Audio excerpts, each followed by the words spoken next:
Lorsque l'astéroïde a frappé la Terre il y a 66 millions d'années, il y avait des cafards.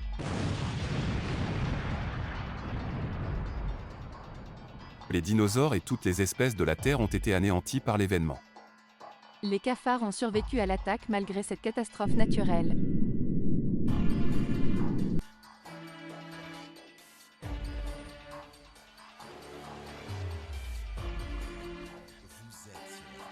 Les cafards ont pu traverser les siècles grâce à leurs différentes capacités physiologiques et d'adaptation à leur environnement.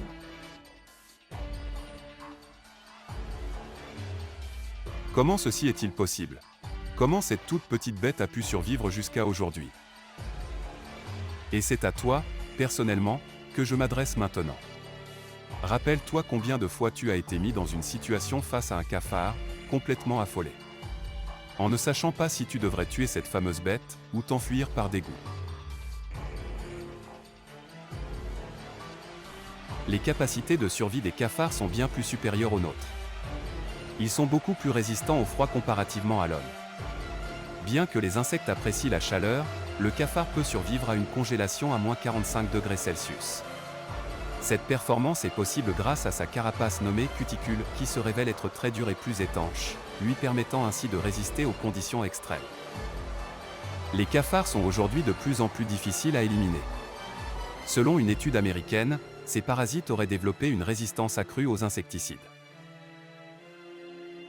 On retrouve les cafards dans des endroits très communs de nos maisons comme dans notre grenier, les petits recoins de nos salles de bain ou cuisine, les faux plafonds ou même entre les murs de séparation. Bref, les cafards sont partout.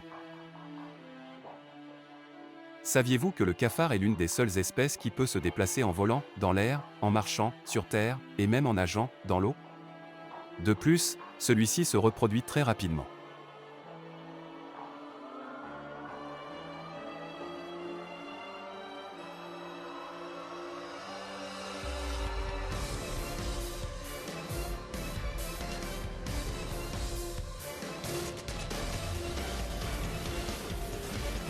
C'est ainsi que nous nous demandons. Comment est-ce que le cafard est-il nuisible à la race humaine?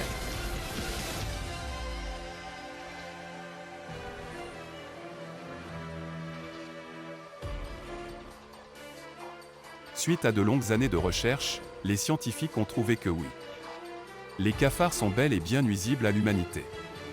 Porteurs de nombreuses maladies, ceci est l'élément majeur qui cause 16% des décès par an en propageant la maladie de l'hépatite.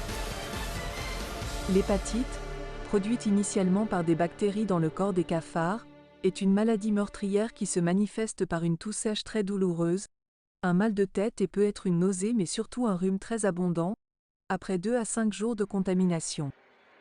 Une fois que les symptômes deviennent insupportables, l'individu devrait être hospitalisé pour essayer de prolonger sa durée de vie restante grâce à quelques traitements vu qu'aucun vaccin n'a encore été découvert.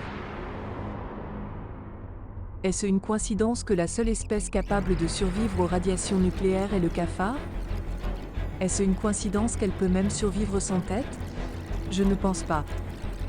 Vous vous posez encore la question? La réponse est sous nos yeux, tellement évidente que personne ne l'a vue. En tout cas, vous voilà prévenu.